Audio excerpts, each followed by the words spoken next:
জয় প্রণাম দেবরী আপনার আগমনে কৃতার্থ কইলে অলবরাদন আর কষ্ট মোরারি আগমনস্ত উদ্দেশ্য উদ্দেশ্য বিশেষ কিছু নাই যদিও নহল সৃষ্টি নকরিব দেবরী রক্ষা করো জানানে বাতৰি তুমি দেৱগণৰ শত্ৰু কৰিছে বিচৰণ নয় বকুল হবে ও দেবৰী দেবতা কৰিবাৰে কৰিছে আশ্ৰয় গ্ৰহণে শুনা তেন্তে ভগৱতী ভৱতী তোমাৰ হাতত পৰাজিত আৰু লাঞ্ছিত হৈ দেৱগণে যাৰ হাতত গৈ যদুপতি কৃষ্ণৰ সহায় দীক্ষা লাগে আৰু যদুপতি কৃষ্ণ তোমাৰ হাতৰ পৰা ৰক্ষা কৰা আশ্বাস প্ৰদান কৰিলে দেবতাই সহায় বিচাৰিলে তোমাৰ সন্তানকে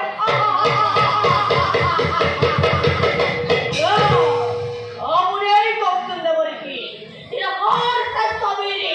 আর বড় নয় হাতর পড়া ধরে করিব পারিব না কৃষ্ণই বলি কথা কই প্রচন্ড ধুমুহা অমৃত হব পারিব না কৃষ্ণই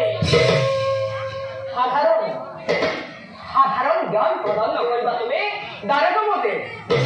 কালযমন কংস কুণ্ড আদি মহাবীৰক বধ কৰিছে তেওঁ অবলীলাক্ৰমে আৰু ৰাজন ৰুক্মিণী দেৱীৰ স্বয়ংবৰৰ কথাটো তোমাৰ মনত নাই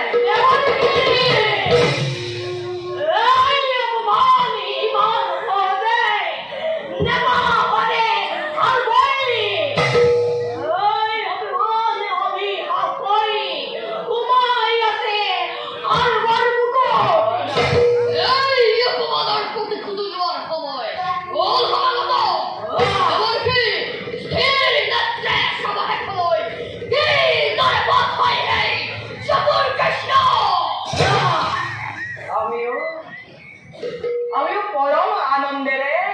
সেই ক্ষণলৈ অপেক্ষা কৰি